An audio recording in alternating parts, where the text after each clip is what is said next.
नमस्कार, आदाब। Crime petrol dial 100 में आप सबका स्वागत है। राष्ट्रीय राजमार्ग यानी कि नेशनल हाईवेज, जहां एक तरफ यातायात की बेहतरीन सुविधा के साधन हैं, वहीं इसी माध्यम को इस्तेमाल करके कई अपराध भी अंजाम दिए जाते हैं। हमारी आज की ये कहानी उत्तर प्रदेश के गाजियाबाद के नेशनल हाईवे नंबर 24 पर होने वाली चोरियों की घटनाओं से शुरू तो हुई, लेकिन घटना प्रतिघटना में उलझकर एक ऐसा सवाल छोड़ गई कि क्या अपराधी किसी भी सुविधा या सेवा को अपराध का माध्यम बना सकते हैं।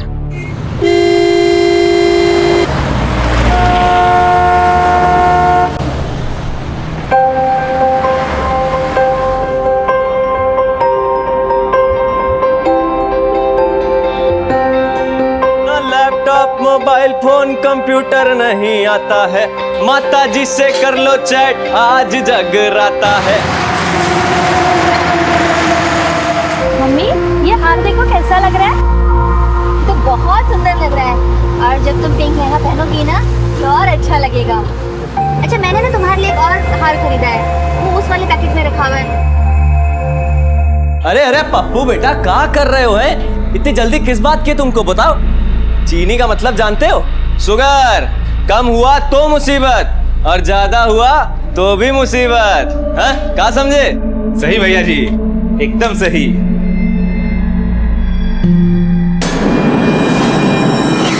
शिल्पी, शिल्पी बेटा देखिए तो, शिल्पी को चक्कर आ रहे हैं। देखिए शिल्पी को कुछ हो रहा है। शिल्पी, अरे सुनिए ना, शिल्पी को कुछ हो रहा है।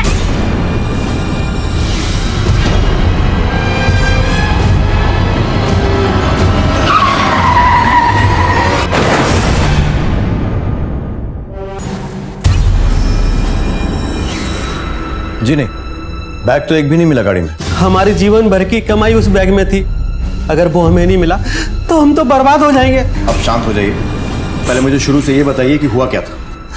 हम लोग अपनी बेटी की शादी के लिए शॉपिंग करके वापस आ रहे थे, तभी रास्ते में सर थोड़ा सा भारी लगने लगा था, और फिर हमें पता ही नहीं चला कि कब अचानक हम बेहोश हो गए। आपने रास्ते में कहीं कुछ खाया या पिया था? हाँ, हम लोग ने नित्य भंडारा में खाना खाया था।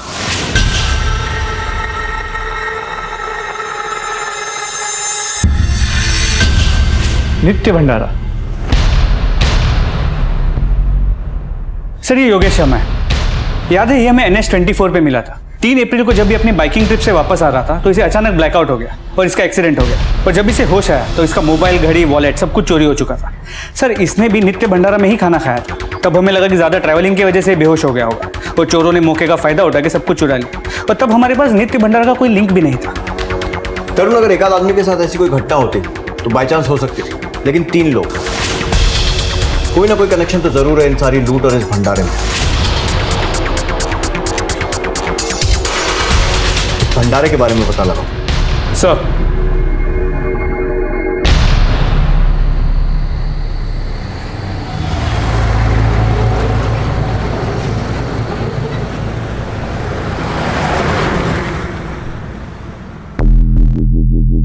इस भंडारा की सारी इन्फॉर्मेशन निकाल ली। ये भंडारा पिछले 10 साल से एक ही परिवार चला रहा है, और कोई पद्मा नाम की औरत है जो इसे देख रही है। करीब 10 साल पहले नवरात्र के वक्त इस पद्मा के पति का एक्सीडेंट हो गया था। तब इसने मन्नत मांगी थी कि इसके पति अगर जल्दी से ठीक हो गए तो ये हर रोज भंडारा चलाएगी, और तब से अब तक ये भंडारा चल ही रहा है। तरुण, 10 सालों तक इतने सारे लोगों के लिए भंडारा करना कोई आसान काम नहीं है। काफी अमीर फैमिली लगती है। जी सर, और ये भंडारा काफी फेमस भी है। ये मिसाल है आजकल के लोगों के लिए कि कैसे एक पत्नी अपने पति के प्यार और लंबी उम्र के लिए दिन रात मेहनत कर सकती है। अरे, आप जा रहे हैं? हाँ मैडम, पुलिस वाले आए।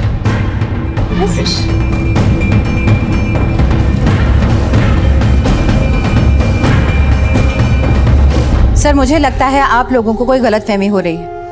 इन चोरियों से हमारे भंडारे का कोई लेना देना हो ही नहीं सकता। सर, हम खानदानी अमीर हैं, हमें ऐसा कुछ करने की बिल्कुल जरूरत नहीं है। ईमानदारी से लोगों को खाना खिलाते हैं और पुण्य कमाते हैं। लेकिन जिन सभी लोगों के साथ लूट की वारदात हुई है, उन सभी ने आपके इस भंडारे में खाना खाया था, और उनकी ब्लड रिपोर्ट ये साबित करती है कि उनके खाने में कोई नशीला पदार्थ मिला हुआ था। सर, ऐसा भी तो हो सकता है कि नशीली दवाई किसी और ने खाने में मिलाई हो। रोज सैकड़ों लोग आते हैं यहाँ पर। अब किसकी नीयत कैसी है क्या पता लगता है, कोई भी हो सकता है। आपके भंडारे में खाना बनाने वाले भी हो सकते हैं। क्योंकि ना तो वो आपकी तरह खानदानी रईस हैं और शायद इतने अच्छे दिल वाले भी नहीं हैं। सर लेकिन खाना मेरा बेटा बनाता है, आकाश, और उसे किसी चीज़ की क्या कमी हो सकती है जो ये सब करेगा? कहाँ है आकाश? बुलाइए। वो आज सुबह से दिख नहीं रहा। वो रोज सुबह 5 बजे घर से चला जाता है भंडारे का सामान अरेंज करने, फिर बाद में मैं भी जाके उसका हाथ बटाती थी, लेकिन आज जब मैं आई तो वो था नहीं। सारा काम आधा अधूरा पड़ा था। आज का खाना मैंने और पप्पू ने बनाया। मैंने उसे ढूंढा, उसके नंबर पे भी कॉल किया, पर उसका फ़ोन अनरीचेबल जा रहा था। बस आता ही होगा, किसी काम में फंस गया होगा। कई बार सप्लायर्स डिलीवरी लेट कर देते हैं तो खुद ही जाना पड़ता है उसको। कमाल है ये तो। पहले जो लोग आपके भंडारे में खाना खाते हैं वो बेहोश हो जाते हैं, फिर उनके साथ लूट की वारदात होती है, और अब आपका बेटा आकाश जो कि भंडारे में खाना बनाता है वही गायब है। गायब नहीं हुआ, आ जाएगा। अब मैंने कहा ना किसी काम में फंस गया होगा। मम्मी, पापा, क्या हुआ? कोई है। क्या हुआ बानी? क्या हुआ? क्या हुआ? क्या हुआ? शक की पगडंडी को टटोलते हुए पुलिस राष्ट्रीय राजमार्ग पर इस नित्य भंडारा को चलाने वाले परिवार तक पहुंच गई। निश्चल निस्वार्थ ये परिवार पूरी श्रद्धा के साथ इस भंडारे को चला रहा था, लेकिन आकाश की अचानक हुई मौत ने कई सवाल खड़े कर दिए।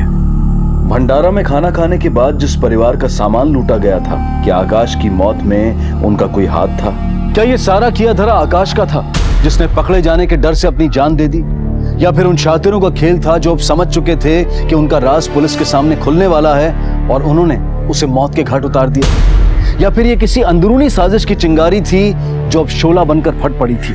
सिर्फ लूटपाट का दिखने वाला यह केस आकाश की मौत से एक संगीन मोड़ पर आ गया था। आखिर हाईवे पर होने वाली इन चोरियों की सच्चाई क्या थी? क्या हकीकत में भंडारे से जुड़े लोगों का इससे कोई लेना देना था? आकाश की अचानक हुई मौत के पीछे आखिर कौन से राज दफन थे?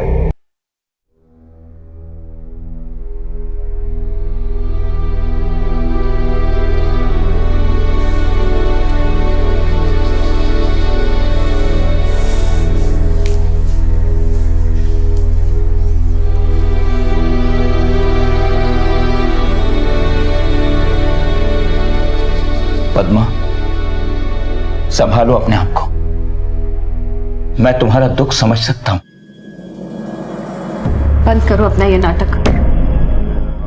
तुम्हें आज तक मेरी फिक्र थी ही कब? और आकाश के जिंदा रहते भी तुमने कभी उसकी परवाह ही कहाँ की? जाओ यहां से, मुझे मेरे बेटे के साथ अकेला छोड़। पोस्टमार्टम रिपोर्ट के मुताबिक आकाश की मौत 13 मई को सुबह 5 और 6 के बीच हुई थी। मौत सर पे वार की वजह से ही हुई। सर कहीं ऐसा तो नहीं कि आकाश को पता चल गया था कि इन चोरियों के पीछे कौन है और इसलिए उसे मार दिया गया ताकि ये सच्चाई बाहर ना आ सके? चोरी के माल का कोई क्लू मिला? सर अब तक तो कुछ नहीं, लेकिन सारे ज्वेलर्स को अलर्ट कर दिया है। अगर कोई ज्वेलरी बेचने की कोशिश करेगा तो पकड़ा जाएगा। गुड। तरुण, एक बात और गौर की, आकाश का खून स्टोर रूम में हुआ था। इसका मतलब जिसने भी ये किया है उसकी पहुंच भंडारे के अंदर तक थी, वो भी आराम से। राइट सर, भंडारे के स्टोर रूम में बिना रोक टोक सिर्फ वही जा सकता है जो अंदर काम करता हो। कहीं आकाश के मर्डर के पीछे वहाँ काम करने वाले पप्पू का हाथ तो नहीं? साहब, माता रानी की कसम खा के कहता हूँ साहब, आकाश भैया तो मेरे बड़े भैया जैसे थे। वो हमारे लिए सब कुछ थे साहब। भैया जी, भारी ब्लंडर हो गया। क्या हुआ? नमक ज्यादा गिर गया। अब मम्मी जी तो नौकरी के साथ साथ हमारी जान भी ले लेगी। अरे पप्पू बेटा, काहे छोटी छोटी बात पे फफल जाते हो तुम? रुको, अभी देखो जादू। ये देखो, 1, ये 2, हाँ, इसको 15 मिनट तक रखो, है? सारा नमक सोख लेगा और फिर निकाल लेना, किसी को पता नहीं चलेगा। भैया जी, आपने तो मेरी नौकरी बचा ली, धन्यवाद। अरे हमारा उपकार मानना छोड़ो, काम में ध्यान दो। है और तो और उस सवेरे हम वहाँ थे भी नहीं। उस दिन हम भंडारे में वहाँ लेट से पहुंचे थे। तो और कौन मार सकता है आकाश को? साहब, आकाश भैया इतने बड़ी आदमी थे कि इनको कोई कैसे मार सकता है। बस यही सोच सोच के हमारा तो कलेजा फटा जा रहा था।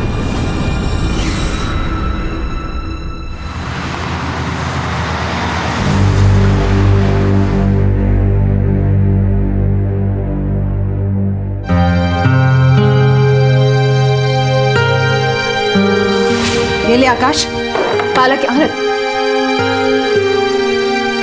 आकाश, क्या हुआ? सब ठीक है ना?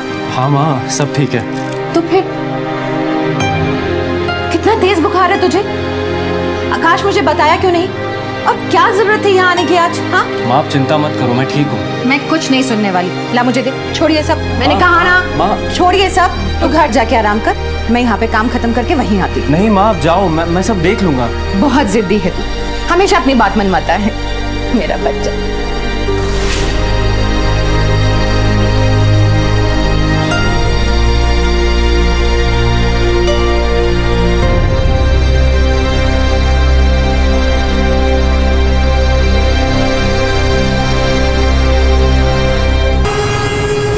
ये क्या हो रहा था यहाँ?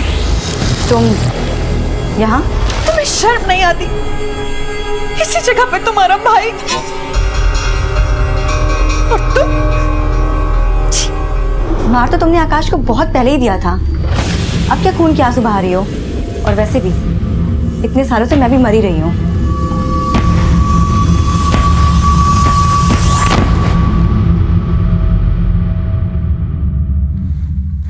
तो सभी इन्फॉर्मेशन को क्रॉस चेक किया तो दो बातें पता चली। पहली ये कि पप्पू सच बोल रहा, उस दिन वो भंडारे में काफी लेट पहुंचा था। और दूसरी बात ये कि जब हमने आकाश के कॉल रिकॉर्ड्स को चेक किया, पता चला कि वो एक नंबर पे बहुत ज्यादा बात करता था। वो नंबर किसी सीमा शुक्ला के नाम पे रजिस्टर्ड है। सर ये उसकी फोटो है जो हमें टेलीफोन कंपनी ने भेजी है।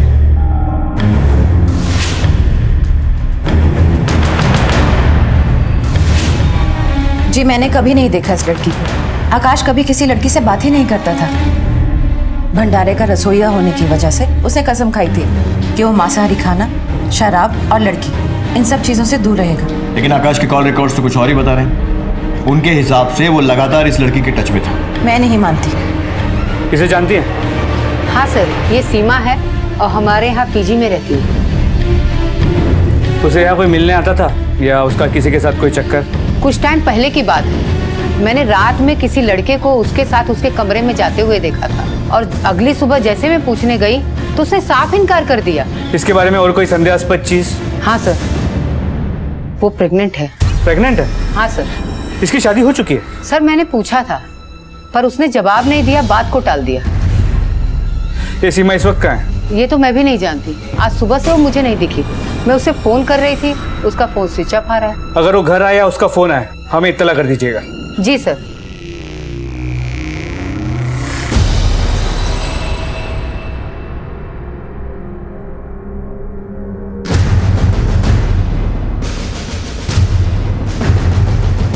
उस समय तो बहुत सुना रही थी तुम, अब क्या हुआ? नजरें ऊपर भी नहीं हो रही है? देख लिया अपने सपूत की हरकतें, बड़ा साधु बना फिरता था। सर एक शॉकिंग न्यूज़ है, सीमा मिसिंग है। हम उसके घर से होके आ रहे हैं। उसके मकान मालिक का कहना है कि उसका एक लड़की के साथ चक्कर चल रहा था और वो कल रात से घर भी वापस नहीं आई है। तरुण, पहले आकाश का खून हुआ और जब उसका लिंक सीमा से जुड़ा तो सीमा गायब हो गई।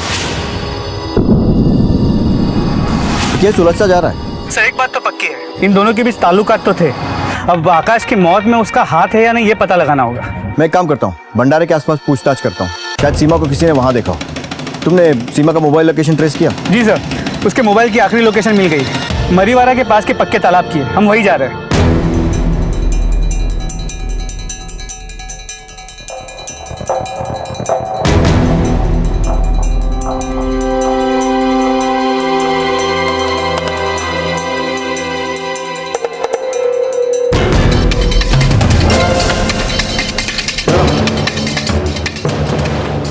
लड़की को देखा कहीं?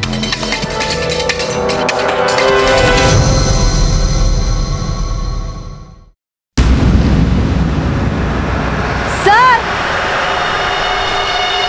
हाँ साहब, देखा है। कहाँ देखा है? जब आकाश भैया की शोक सभा थी तो मैं उनके घर पे इंतजामों में मदद करने गया था। तब ये लड़की करीब सवेरे 10 बजे शोक सभा खत्म होने के बाद मम्मी जी से मिलने घर पे ही आई थी। आपने हमसे झूठ बोलकर हमें गुमराह करने की कोशिश की। पप्पू ने हमें सब बता दिया कि उसने आपको और सीमा को देखा था एक साथ आकाश की मौत के तुरंत बाद। अब बताएंगी झूठ क्यों कहा? हाँ, वो लड़की आई थी मेरे घर पर सर, पर वो झूठ पे झूठ बोले जा रही थी। मैंने उनसे कोई झूठ नहीं बोला सर, मैंने सब सच बोला है। मैं आकाश की पत्नी हूँ और मेरे पेट में उसका 4 महीने का बच्चा पल रहा है। मैं और आकाश एक दूसरे से प्यार करते थे। हमारी मुलाकात 1 साल पहले हुई। उसके बाद हम एक दूसरे को चाहने लगे। आकाश को 35 साल की उम्र तक ब्रह्मचर्य जीवन का पालन करना था, इसलिए उसने अपनी माँ से ये बात छुपाई। इस शादी का कोई सबूत है आपके पास? नहीं सर, कोई सबूत नहीं है। हमने छुप के मंदिर में शादी की थी और अपनी माँ के डर के मारे आकाश ने कोई फोटो भी नहीं खींची। जब मुझे आकाश की मौत के बारे में पता चला तो मैं उसके घर गई थी और मैंने उसकी माँ को सब सच सच बताया, पर उन्होंने मेरी एक भी नहीं मानी और मुझे धक्के दे के वहां से निकाल दिया। सर, मेरा बेटा मुझे कभी धोखा नहीं दे सकता। क्या सबूत है उस लड़की के पास? मुझे पक्का यकीन है वो झूठ बोल रही है। जब उन्होंने मुझे वहां से निकाल दिया तो मुझे बिल्कुल समझ में नहीं आया कि अब मैं कहाँ जाऊं, क्या करूं। फिर अचानक लगा कि आत्महत्या कर देती हूँ। हत्या करने के लिए पानी में कूदी तो एहसास हुआ कि मेरे अंदर जो बच्चा पल रहा है उसकी क्या गलती है, मैं उसकी जान कैसे ले लूं। किसी तरह पानी में हाथ पैर मार के किनारे तक आई और उसके बाद मुझे कुछ होश नहीं है सर। आपको क्या लगता है आकाश को कौन मार सकता है? किसी पे शक है आपको? सर, मुझे पूरा यकीन है कि आकाश को वानी ने मारा है। वानी ने? उसकी बहन? जी। ऐसा क्यों लगता है आपको? वो नफरत करती थी आकाश से। छोड़ो सर, छोड़ो वानी, छोड़ो। आइंदा अगर हाथ लगाए ना छोड़ूंगी तुझे मैं, समझा तू? अगर आपको मुझ पे यकीन नहीं है तो आप पप्पू से पूछ सकते हैं, बाकी लोगों से पूछ सकते हैं। सबने वो तमाशा देखा था। और इतना ही नहीं, जिस रात आकाश की मौत हुई मैंने खुद वानी को भंडारे पे देखा था।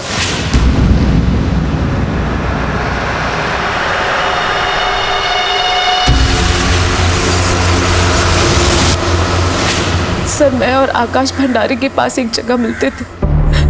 आकाश ने मुझे भंडारे में आने के लिए सख्त मना किया हुआ था। मैं वहीं आकाश का इंतजार कर रही थी। मैंने बहुत देर इंतजार किया, उसे फोन भी लगाया पर वो नहीं आया। इसके बाद मैं वापस चली गई। दूसरे दिन जब मैं वापस वहां पहुंची तो आकाश की लाश। मैं बिल्कुल यकीन से कह सकती हूँ सर, मेरे आकाश को वानी नहीं मारा है। सर, ये सब बकवास है। मैं अपने भाई से नफरत क्यों करूंगी? मैं तो उससे प्यार करती थी। और सर, हर घर में झगड़ा होता है, नोक-झोंक होती है, पर इसका मतलब ये नहीं कि मैंने अपने भाई को जान से मार दिया। अगर ऐसा है तो उस रोज आधी रात को भंडारे में जाने की वजह? सर, मैं अपने बॉयफ्रेंड से मिलने गई थी और आप लोग को यकीन नहीं हो रहा तो आप मेरे बॉयफ्रेंड से पूछ सकते हैं। और आप लोग मुझ पे क्यों शक कर रहे हैं? उस रात सीमा भी तो वहीं पर थी। क्या पता उसने आकाश को मार दिया हो। सर, ये वानी तो बड़ी टेढ़ी चीज लगती। और कहानी में ये सीमा का ट्विस्ट हमें किसी अलग ही डायरेक्शन में ले जा रहा है। देखा जाए तो आकाश और सीमा एक रिलेशनशिप में, कहीं उन दोनों के बीच कोई अनबन हुई हो तो? तरुण, ये भी तो हो सकता है कि हाईवे पर हो रही चोरियों में वानी का हाथ है, जिसके बारे में आकाश को पता चल गया और वानी ने ही आकाश को। पर बड़ा सवाल यह है कि वानी खुद एक अमीर बाप की बेटी है, जिसे कम से कम पैसों की कमी तो नहीं होगी, फिर वो ये सब चोरियां क्यों करेगी? इस केस में आरोप प्रत्यारोप का एक ऐसा खेल शुरू हो चुका था जिसकी वजह से पुलिस अब तक सच्चाई से दूर थी। इस केस का हर एंगल उन्हें एक ऐसी गली में ले जा रहा था जिसके आगे सिर्फ डेड एंड नजर आ रहा था। इतना तो साफ हो गया था कि परिवार में रिश्ते जहर भरे थे, कोई भी किसी को भी नुकसान पहुंचा सकता था। आखिर आकाश को किसने और क्यों मारा? क्या सीमा अपने और आकाश के रिश्ते के बारे में सच बोल रही थी? हाईवे पर होने वाली चोरियों का राज क्या था? सवाल कई थे लेकिन जवाब के इंतजार में थे।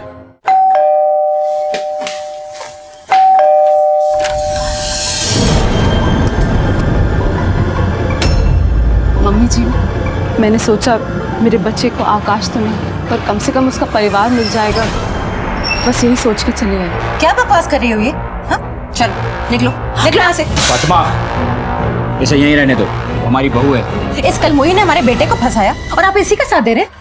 तमाशा मत करो, तुम्हारी भंडारे में चलती है वही बहुत है। ये घर मेरा है, मैं निर्णय करूंगा कि यहाँ कौन रहेगा और कौन नहीं। चल बेटा। अरे लेकिन लेकिन वेकिन कुछ नहीं कहा ना मैंने। चल बेटा। सर, सभी जगह पूछताछ की, इलाके के सभी मंदिरों में भी चेक किया, लेकिन सीमा और आकाश की शादी का कोई सबूत नहीं मिला। मुझे लगता है कि सीमा झूठ बोल रही है। और वानी के बैंक अकाउंट डिटेल्स? सर, वो भी चेक किया, लेकिन उसके अकाउंट में कुछ नहीं मिला। सभी अकाउंट्स खाली है। लेकिन इन्वेस्टिगेशन के दौरान एक इंटरेस्टिंग बात सामने आई। सारी प्रॉपर्टी और बैंक बैलेंस आकाश के नाम है, वानी के नाम पे कुछ भी नहीं। ऐसा क्या? वो भी तो उस घर की बेटी है। जब यही सवाल मैंने उनके फैमिली लॉयर से बोला तो एक नया एंगल सामने आया। क्या? हमें पता चला है कि वानी आपकी नाजायज बेटी है। क्या है सच? जी हाँ, ये सच है। बहुत साल पहले मुझसे एक गलती हो गई थी, वानी उसी का नतीजा है। मुसीबत तो तब हो गई जब वानी की माँ गुजर गई और उसे मुझे अपने साथ लाना पड़ा। तब पद्मा को मेरे अफेयर के बारे में पता चला। लेकिन मैंने इन्हें माफ कर दिया और वानी को अपनी बेटी के रूप में एक्सेप्ट कर लिया। घंटे एक्सेप्ट किया इन लोगों ने मुझे। 14 साल से ये लोग जिसे घर बोल रहे हैं वो घर नहीं, एक मकान है, और उस मकान में सड़ रही हूँ मैं। घर दीवारों से नहीं, घर वालों से बनता है, और यहाँ सारे रिश्ते नाते सब कुछ फेक है। वो मेरी सो-कॉल्ड मॉम नफरत करती है मुझसे, मेरी जिंदगी नरक बनाती। और वो मेरा बाप, साला एक नंबर का डरपोक, वो कभी कुछ नहीं बोलता, एक पैसा तक नहीं देता कि मैं अपने लिए कुछ अरेंज कर सकूं। ये लोग दुनिया के सामने जैसा दिखाते हैं ना, वैसे बिल्कुल नहीं है। बहुत चालू लोग हैं ये। वानी की आदतें खराब थी, इसलिए हम में से कोई भी उसे सपोर्ट नहीं करता था। हाँ सर, और इसकी लत भी मुझे इन लोग की वजह से लगी थी। जब आपको आपकी फैमिली में प्यार नहीं मिलेगा, इंपॉर्टेंस नहीं मिलेगी, तो क्या करेगा इंसान। मैंने भी यही किया, इन्हीं सब चीजों में अपनी इंपॉर्टेंस बनाई। अपने एडिक्शन का बहाना मुझे मत दो। जब नशे के लिए घर से पैसे नहीं मिल रहे थे तो भंडारे के खाने में दवा मिला के लोगों को लूटने लगे। जब आकाश को पता चला तुमने उसे रास्ते से हटा दिया। मैं इस घर में अकेली नहीं हूँ जिसके साथ आकाश का रिश्ता खराब था। वो मेरा बाप, उसकी भी नहीं बनती थी उससे। बहुत बहुत शुक्रिया बहन जी, खाना बहुत स्वादिष्ट था आपका। धन्यवाद। दोबारा आइएगा और यहाँ का लाभ उठाइएगा। हाँ, जय माता दी। जय माता दी। आकाश, हाँ माँ। तुझे पता है आज भंडारे में लगभग 200 लोग आए थे और कहीं भी जरा सी भी कोई भी गड़बड़ नहीं हुई, और ये सब सिर्फ तेरी वजह से। थैंक यू माँ। मैं बहुत खुश हूँ कि तू इन जैसा नहीं है। इन जैसा? क्या मतलब, क्या तुम्हारा? क्या बोलना चाहती हो? ये मत भूलो कि ये भंडारा मेरे पैसों से चलता है, क्योंकि मैंने चलने दिया अब तक। अरे तुम्हारी औकात नहीं है एक वक्त की रोटी भी कमा सको। अब आप कुछ ज्यादा ही बोल रहे हैं। माँ से आपको ऐसे बात करने की जरूरत नहीं है। तू समझाएगा मुझे? तू समझाएगा मुझे किससे कैसे बात करनी है? पापा आप भूल रहे हैं कि मैं भी जवान हो चुका हूँ, हाथ पैर मैं भी चला सकता हूँ। 4 लोगों के सामने बेइज्जती कराने से अच्छा है कि आप यहाँ से निकल लें।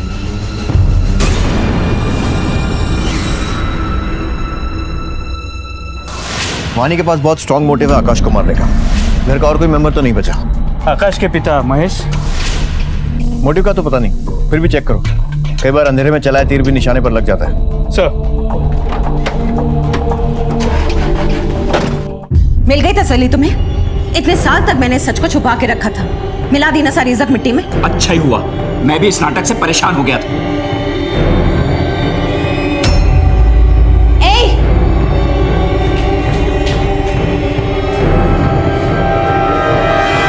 तेरी हिम्मत कैसे हुई मेरे किचन में घुसने की? तू मेरे बेटे की बीवी नहीं, रखेल है रखेल। ये बच्चा भी उस वाणी की तरह नाजायज है, और मैं नहीं मानती कि मेरे बेटे का बच्चा है। तो फिर आप जो चाहे कर सकती हैं मेरे साथ, लेकिन मैं ये घर छोड़कर नहीं जाऊंगी और ना ही अपने बच्चे को कुछ होने दूंगी। ए सुन! पुलिस ने महेश से जुड़ी हर छोटी बड़ी इंफॉर्मेशन को जमा किया, हर सिरे को तलाशा। घर, भंडारा और ऑफिस के सारे रिकॉर्ड्स चेक किए और हाथ लगे कुछ पुख्ता सबूत। सर, महेश के बारे में इंटरेस्टिंग बातें पता चली। 11 में, मतलब आकाश के मर्डर से 2 दिन पहले, उसके मोबाइल की लोकेशन सीमा के घर की थी। मतलब महेश को सीमा और आकाश के अफेयर के बारे में मालूम था। एक और बात, सीमा के घर के लीज एग्रीमेंट में विटनेस में महेश का नाम है, और ये लीज एग्रीमेंट आकाश और सीमा के रिलेशनशिप से बहुत पहले की है, करीब 2 साल पहले की। मतलब सीमा ने महेश को भी फांस के रखा हुआ था, और महेश उसने अपने बेटे की गर्लफ्रेंड से ही। हो सकता है उसने सोचा हो एक बार तो बीवी को धोखा दे ही दिया, तो एक और बार सही। तरुण, फिर तो पॉसिबल है कि इस मर्डर की वजह ये अफेयर ही। मैं सीमा को बचपन से जानता हूँ, वो मेरे दोस्त की बेटी है। मैं तो उसकी मदद कर रहा था सर, ताकि जीवन में वो कुछ कर सके। मेरे दोस्त और उसकी पत्नी के जाने के बाद वो बिल्कुल अकेली रह गई थी। क्या आपको सीमा और आकाश के अफेयर के बारे में मालूम था? सर, आकाश के पापा महेश अंकल को हमारे अफेयर के बारे में शुरू से ही पता था। इनफैक्ट शुरू में तो आकाश को ये लगता था कि मेरे और महेश अंकल के बीच में कुछ चल रहा है। लेकिन सर, जब उसे यकीन हो गया कि मेरा और सीमा का रिश्ता बहुत पवित्र है, तो फिर वो दोनों अब एक दूसरे के करीब आ गए। तरुण, वानी के पास सबसे ज्यादा रीजन है आकाश को मारने का। कहीं ये खून उसी ने तो नहीं किया? मुझे नहीं लगता कि अपने खुद के बेटे को मारने के लिए मोटिव काफी है। हेलो, क्या? ठीक है, हम आते हैं। सर, ये केस तो उलझता जा रहा है। अब वानी मिसिंग है।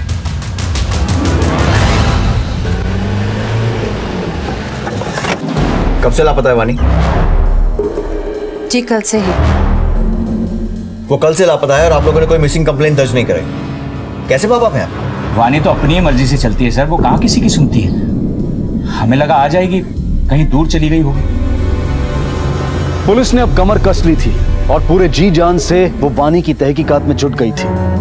आकाश की हत्या की गुत्थी अब नए पहलुओं में उलझ रही थी, लेकिन पुलिस हर मुमकिन सुराग को तलाश रही थी।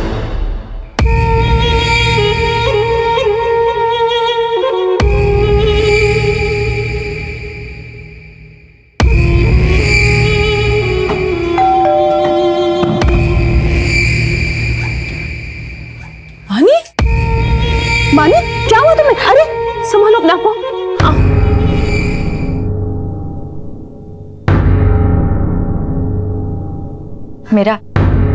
मेरा रेप हुआ है। क्या? किसने किया आपके साथ ये सब? मैंने उनका चेहरा नहीं देखा। वो दो लोग थे। सर, मैं इस घर से दूर जाना चाहती थी। मैं एक गली में पहुंची तो अचानक से पीछे से हमला हुआ। कहां पर हुआ था ये सब? मुझे कुछ याद नहीं। सर प्लीज, आप लोग कुछ मत पूछिए मुझसे। देखिए, हमें आपका फौरन मेडिकल टेस्ट कराना होगा और जो कपड़े आपने उस मुझे कोई मेडिकल चेकअप नहीं करवाना है। मैं बस भूलना चाहती हूँ इस हादसे को। मुझे कोई कंप्लेन नहीं करवानी। आप लोग प्लीज जाइए यहाँ से, प्लीज।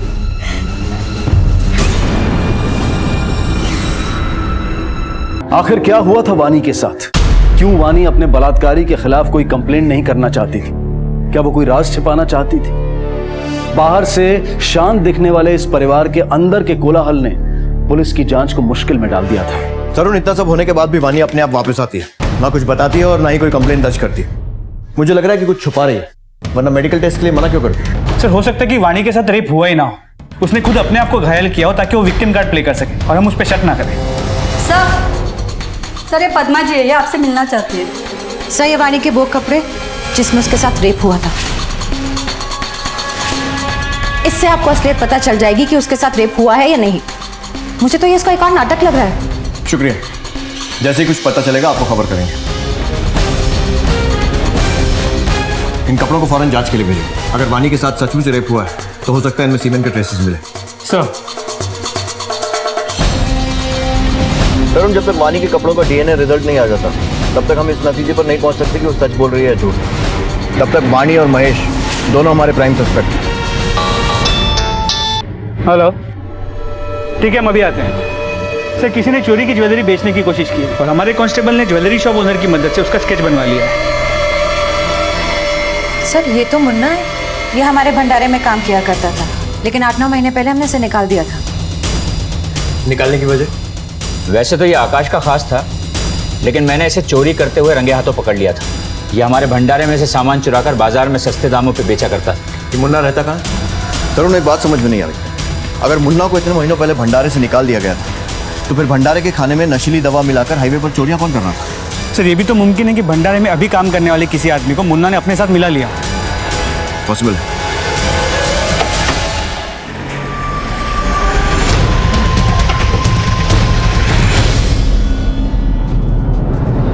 ताला तोड़ दो।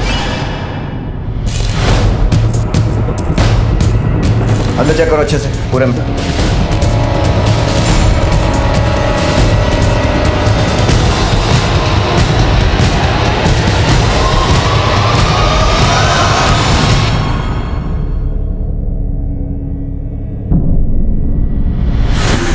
कि एक के बाद एक कई अपराधों के खुलासे हो रहे थे। और क्या आकाश और मुन्ना को मारने वाला शख्स एक ही था? क्या वजह थी जिसके कारण मुन्ना और आकाश को अपनी जान गंवानी पड़ी? क्या इन हत्याओं का वानी से कोई लेना देना था? इन सारे हादसों के तार एक दूसरे से जुड़े हुए थे या नहीं, ये कह पाना बहुत मुश्किल था, लेकिन पुलिस अपनी पूरी ताकत के साथ इस केस के हर पहलू पर अपनी कड़ी नजर बनाए हुए थी। सर, पोस्टमार्टम रिपोर्ट के अनुसार मुन्ना के सर पे किसी भारी चीज से वार किया गया था और जो बियर की बोतल हमने फोरेंसिक्स में भेजी थी उसमें सिर्फ मुन्ना की फिंगरप्रिंट्स मिली। तरुण, महेश ने बताया था कि मुन्ना आकाश का खास आदमी था। वैसे तो ये आकाश का खास था, लेकिन मैंने इसे चोरी करते हुए रंगे हाथों पकड़ लिया था। कहीं ऐसा तो नहीं कि इन चोरी में मुन्ना का ही हाथ था, जिसके बारे में आकाश को पता चल गया और राज छुपाने के लिए मुन्ना ने ही आकाश को मार दिया। लेकिन फिर मुन्ना को किसने मारा?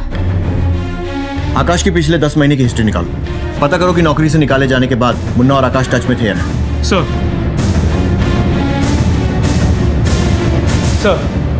एक इंपॉर्टेंट इन्फॉर्मेशन हाथ लगी है। आकाश की एक म्यूजिक कंपनी में जॉब को लेकर बात चल रही थी और वो वहाँ ज्वाइन भी करने वाला था।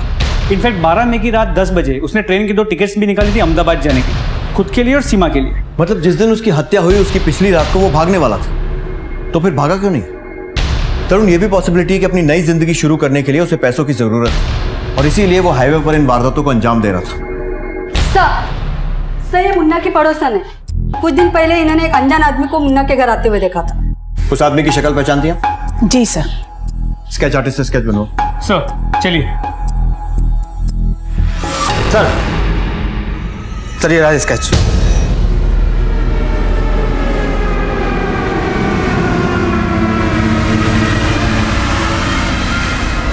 मैं बताता हूँ सर, बताता हूँ। उन चोरियों में मेरा ही हाथ था सर। भंडारे में जो भी थोड़ा पैसे वाला दिखता था। मुन्ना को नौकरी से निकालना भी मेरा ही प्लान था, ताकि मैं उसे इस काम के लिए इस्तेमाल कर सकूं। कई सालों से भंडारा चला रहे हो ना, तो इतने सालों के बाद ऐसा कौन सा पहाड़ टूट पड़ा कि लोगों को लूटने की नौबत आ गई? सांस लेना मुश्किल हो गया था मेरा, सिर्फ एक गलती की वजह से। कौन सी गलती? ये भंडारा जो है सारी दुनिया के सामने पति पत्नी के प्रेम की निशानी था, और दरअसल था वो एक तमाचा जो मेरे मुंह पर रोज पड़ता था। उसने मेरी नाजायज बेटी वानी को घर के अंदर तो ले लिया, पर कभी अपनाया नहीं, न खुद उसके पास गई न मुझे उसके पास जाने दिया। तभी मैंने तय कर लिया कि ये भंडारा बंद करके उसका सर शर्म से नीचे झुका दूंगा, और किसी और को पता न चले इसलिए मुन्ना को भी मार दिया। मैंने मुन्ना को नहीं मारा, मैं तो उससे चोरियां करवाता था बस। 17 मई को कहां थे? हापुड़ में था सर, मुझे पता है आप लोग मेरा विश्वास नहीं कर रहे हैं, आप अपने तरीके से पता कर सकते हैं। महेश सच बोलता है, 17 तारीख को पूरा दिन वो हापुड़ के होटल में ही था। मुझे नहीं लगता कि मुन्ना के खून में उसका हाथ हो। सर, एक और बात, वानी के कपड़ों की प्रिलिमिनरी रिपोर्ट आ गई, उससे प्रूव होता है कि उसके साथ रेप हुआ था। इसका मतलब वानी जानबूझकर कुछ छुपाने की कोशिश कर रही है, क्योंकि जिस दिन वानी गायब हुई थी उसी शाम को मुन्ना की हत्या हुई थी और अगले दिन वानी वापस आ गई थी। तरुण, टाइम आ गया कि टेढ़ी उंगली से सच को बाहर निकाला जाए। सर, फोरेंसिक रिपोर्ट आ गई, वानी के कपड़ों पे मिला सीमेंट मुन्ना के डीएनए से मैच करता है। हाँ सर, मुन्ना मेरे ही हाथों मर गया और मुझे कोई अफसोस नहीं है, क्योंकि वो जीने के लायक ही नहीं था। लेकिन वो तो सिर्फ तुम्हारा ड्रग सप्लायर था ना, तो ऐसा क्या हुआ था तुम दोनों के बीच?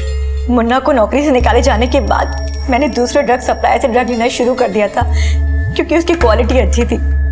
पर कुछ दिन के बाद मैंने उस सप्लायर को फोन किया तो उसका फोन नहीं लग रहा था, और सर मुझे तलब लग रही थी। फिर उसी बीच मुझे पप्पू मिला, और पप्पू ये बात अच्छे से जानता था कि जब मुझे तलब लगती है तो मुझसे बर्दाश्त नहीं होता है। तो उसी ने मुझे मुन्ना के पास ले जाने का ऑफर दिया, और वहां पर टॉप क्वालिटी है, आजकल तुम जो यूज करती हो ना उससे बहुत अच्छी। टॉप क्वालिटी ही यूज करती हूँ। बोलिया, कौन है बाप मेरा? तो फायदा उठाया था। नौकरी से निकाले जाने के बाद भी वो चुपके चुपके भंडारे में आया करता था मेरे बाप से मिलने, और ये बात पप्पू को पता थी। तो तुमने इस रेप का पूरा सच और मुन्ना की मौत की बात हमें तब क्यों नहीं बताई थी? मैं डर गई थी, मैं वहां से जान बचा के भागी। मुझे नहीं पता था कि मुन्ना मर चुका है। वो तो बाद में पप्पू ने मुझे बताया कि मुन्ना की मौत हो गई है, और सर उसी ने मुझे बोला कि हम दोनों की भलाई चुप रहने में है, तो इसीलिए सर मैंने कुछ भी नहीं बोला। चल सच सच बता, क्यों किया इतना घिनौना कांड? साहब, वो वानी नाजायज थी, पर फिर भी उसमें बहुत अकड़ थी। साहब, आकाश भैया मेरे लिए सब कुछ थे।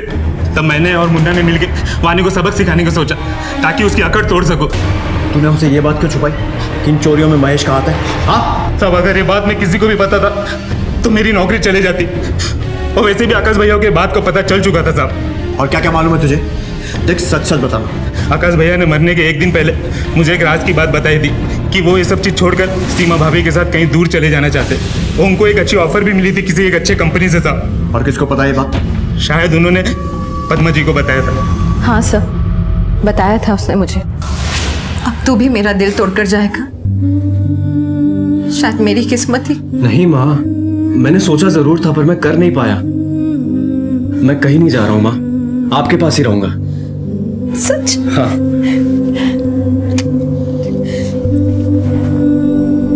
एक तू ही तो है मेरे पास। फिर क्या हुआ? अच्छा, फिर मैं अपने कमरे में चली गई और अगले दिन सुबह मेरा बेटा। सर अगर ये पद्मा सच बोल रही है और आकाश ने नौकरी के लिए जाने से और घर छोड़ने से सच में मना कर दिया था, तो फिर तो एक ही शख्स बचता है। कोई और रास्ता नहीं बचा था सर मेरे पास। बिना शादी के बच्चा कैसे पैदा करती? मैं और आकाश यहाँ से जाने वाले थे, एक नई जिंदगी की शुरुआत करने वाले थे, लेकिन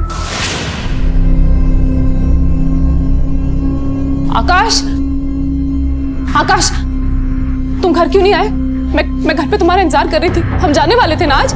सॉरी सीमा, मैं नहीं जा सकता तुम्हारे साथ। नहीं जा सकता मतलब? क्या बोल रहे तुम? एक नाजायज बच्चा पैदा नहीं कर सकती। मुझे तुम्हारे साथ की जरूरत है। मेरे बच्चे को तुम्हारे नाम की जरूरत है आकाश। मैं समाज में क्या मुंह दिखाऊंगी? मुझे नहीं पता था कि अबॉर्शन करा लो। बाद में मैंने उस रॉड को नाले में फेंक दिया। अपने बच्चे को बाप का नाम दिलाने के चक्कर में तुमने उसके सर से बाप का साया ही हटा दिया।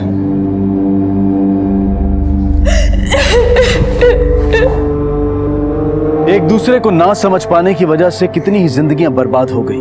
अगर इंसान अपनी सोच को, अपने दिल को थोड़ा सा बड़ा करे तो मामले सुलझ सकते हैं। इसी विचार के साथ अब मैं अनूप सोनी आपसे विदा लेता हूं। फिर मुलाकात होगी अगले एपिसोड में एक और चौंका देने वाले केस के साथ। तब तक अपना और अपने परिवार का ख्याल रखें और देखते रहें क्राइम पेट्रोल डायल 100। सबक एक को, सीख हम सबको। जय हिंद। ऐसे और भी मजेदार वीडियो के लिए हमारे चैनल को लाइक, शेयर और सब्सक्राइब करें।